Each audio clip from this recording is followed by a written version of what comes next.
Supreme court के अंदर ही उठी है असहमति की गूंज, और वो भी एक ऐसी जज से जिन्हें भारत की पहली महिला चीफ जस्टिस बनने का दावेदार माना जा रहा है, जस्टिस बीवी नागरत्ना। आखिर उन्होंने सुप्रीम कोर्ट की नियुक्ति पर ऐतराज क्यों जताया, क्या सच है, आइए जानते हैं। हाल ही में सुप्रीम कोर्ट कॉलेजियम ने 2 नाम सुप्रीम कोर्ट के जज के तौर पर भेजे।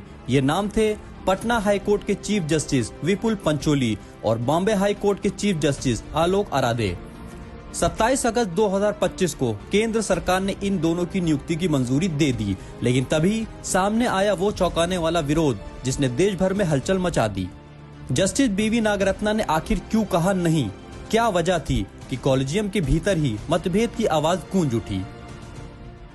जस्टिस नागरत्ना का तर्क साफ था, सुप्रीम कोर्ट की नियुक्तियों में वरिष्ठता और क्षेत्रीय संतुलन को नजरअंदाज किया जा रहा है। उन्होंने कहा कि गुजरात हाई कोर्ट से पहले ही सुप्रीम कोर्ट में पर्याप्त प्रतिनिधित्व मौजूद है, फिर से वहीं से एक जज को भेजना दूसरे राज्यों और हाई कोर्ट के हक को नजरअंदाज करना है।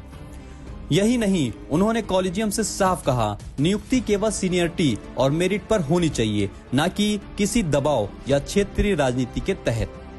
यानी ये साफ है, जस्टिस नागरत्ना ने सिर्फ एक जज की नियुक्ति का विरोध नहीं किया, बल्कि पूरे कॉलेजियम सिस्टम की कार्य प्रणाली पर सवाल खड़े कर दिए हैं। ये पहली बार नहीं है जब कॉलेजियम के फैसले पर सवाल उठे हो, लेकिन किसी सिटिंग जज की असहमति इतने खुलकर सामने आए, ये बहुत दुर्लभ है। इससे लोगों के बीच न्यायपालिका की पारदर्शिता और निष्पक्षता पर बड़े सवाल खड़ा हो गया है। आखिर क्या कॉलेजियम सच में पूरी तरह निष्पक्ष है या फिर नियुक्ति की प्रक्रिया पर पर्दा पड़ा हुआ है?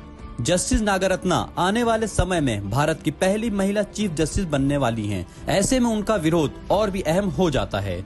अब ये देखना दिलचस्प होगा कि इस मतभेद का असर आने वाले वक्त में सुप्रीम कोर्ट की नियुक्तियों और कॉलेजियम सिस्टम पर कितना गहरा पड़ता है। आपका क्या मानना है?